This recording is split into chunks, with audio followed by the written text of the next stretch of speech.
So it's cold outside. You plugged your block heater in on your pickup, your car, what have you.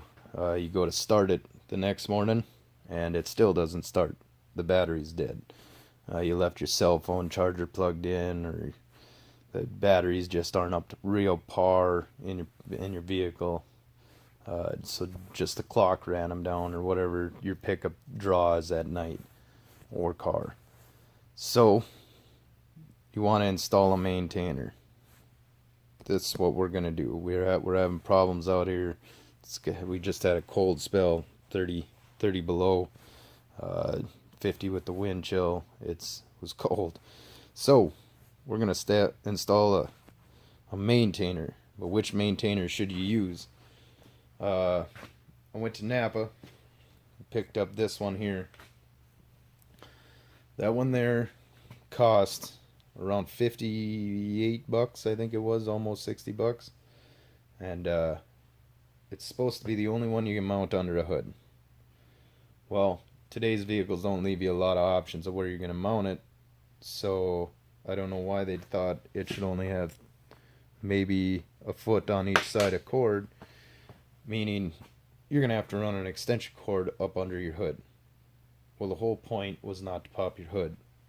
You didn't want to have to every day come out, climb under your vehicle, or go to your bumper where your block heater is, and then pop open the hood and plug in another extension cord. You want to be able to run and we could run an extension cord off this, but if you're going to stick that up under the hood, the extension cord up under the hood, right next to the battery, because that charger is not going to be that far away from that battery with those little leads that it's got on it. So if you're going to have a extension cord, which in the directions Napa does not recommend using an extension cord, I don't know where they were going to plug that in with that cord if you're not recommended to use an extension cord. But you're also going to be putting that chance of having an arc next to your battery. Now, for those of you who don't know, the reason you don't want to have a charger right up next to your battery is that there's little switches inside these things, and they can cause an arc, and then the hydrogen that your battery possibly can be leaking while it's charging can explode the battery. I've seen batteries explode. It does happen. It is a thing. So for those that are going to be in the comments saying batteries don't explode, they can explode.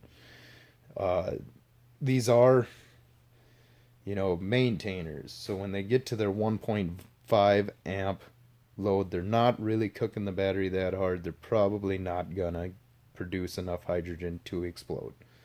But why have the chance of a cord that's that close to your battery? It doesn't make any sense. Now, both these have enough cord to do what you want, uh, what we want to do, but they can't be mounted under the hood. So we're not gonna mount them under the hood. We're gonna mount them behind the grill, so they catch there's no hydrogen gas that's just gonna be hanging around these. They're gonna be out in the fresh air, right behind the grill, not under the hood, because they got plenty of cable to do so. Plus, they got plenty of cable to run down, and I like my cable hanging under the bumper, for both my block heater and my charger here. I don't want them hanging out from underneath the hood. Like, you probably could find a spot where you could stick this one and then just throw the cord under the hood if you don't care about the paint on your hood. It's gonna sit there and wear as you're driving down the road, and it's sitting there outside your hood whipping. Then you're gonna wreck your paint. And if you're gonna tuck it in under the hood every time, then I don't know. I guess the object here is to be lazy about it. If you're going to plug in one thing, you're going to end up plugging in both. I'm going to have both my cables down in the same spot for both my block heater and my battery charger. Now, I'm going to use this one. And all three of these will be in the description box below in the videos. I was going to use the Die Hard one. It's a little big, and it's a 6 amp charger, and then it'll drop down to its maintenance. So I mean, it'll actually give a boost. So if you think your batteries need a boost, that's fine, but it's still up there. It's probably a $50 to $60 charger too. Now these ones, I'm finding these ones, I can find both these two on Amazon. This one, I'm finding this one on Amazon between, 15 and $30. You can find these ones. Uh, I've had them before. I have one mounted in one of my other pickups. It's mounted in my Ford. I have a Ford, a Dodge, and a Chevy. I so I don't hate any of them, but this one is just as good. It lasts. It takes a beating. But hey, I'm gonna show you how we mount this real quick, and where you can mount it so it's safe behind the grill. So the grill on a Dodge comes off pretty quick. You take off this cover. I'm just gonna set it off to the side like that, and there's 1, 2, 3, 4 bolts. This is a custom grill, but it's mounted the same way, and then there's 2 clips on the thing. We were taking this grill off because it needs a little repair anyway. This isn't stock, but we'll take those 4 bolts off, and we'll get right back to you, and I'll show you where we're mounting it. Okay, what we've done is we came over to the other side of the truck. We're on the passenger side of the truck. We got it mounted right here. What we do is we got a little Velcro. There's a twist tie around down here. Around it, there's Velcro behind it. And my wires will show you where those are. Underneath where I got both my block heater cord and now the charger. What we're gonna do now is gonna move up here. We're gonna connect it to the battery. Connecting to the battery is pretty easy. We're gonna use the same wrench that we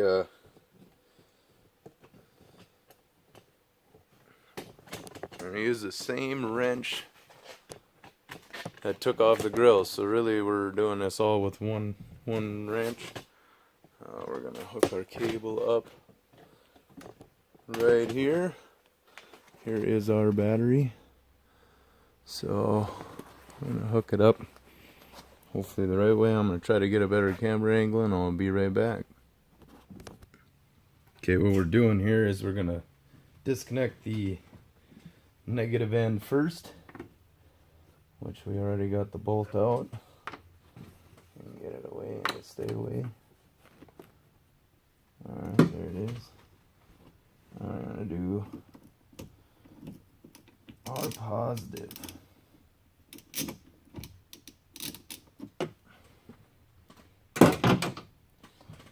Do the negative first, then we don't get our arcing problems. Then we will put the positive lead on.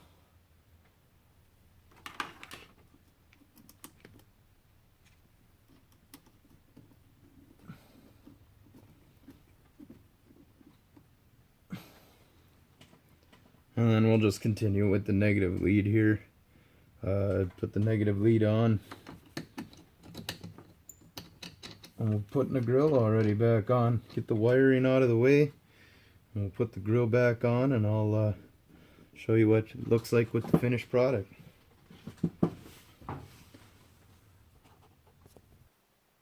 So we got it back together. I'm running out of time on my footage, so I had to put it on pause here for a while. You didn't get to see me put the grill on, but there's nothing to it, and it's the same on any Dodge. And if you're doing it on a different vehicle, it doesn't much matter. I guess if you've seen me put the grill on, you're gonna take your grill off and put your grill on at the same time. But we have ours.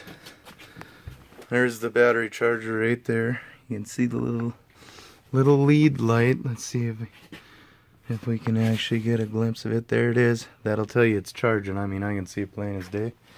You got your wirings all tucked up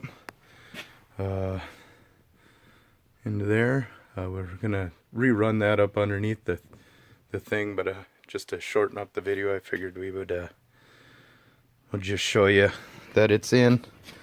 And here's underneath. This is where it's plugged in. And this is my that's broken arm block heater cord. I just didn't plug it in for the video, and then I got it's plugged in right there. I hope you can see that or not. That's the charger. So your charger's in. It's in open air so that it will not blow up your batteries. It'll ride there till the charger will let you know how long it takes for it to go. Click like if you like. Subscribe for more videos. And thanks for watching. Bye.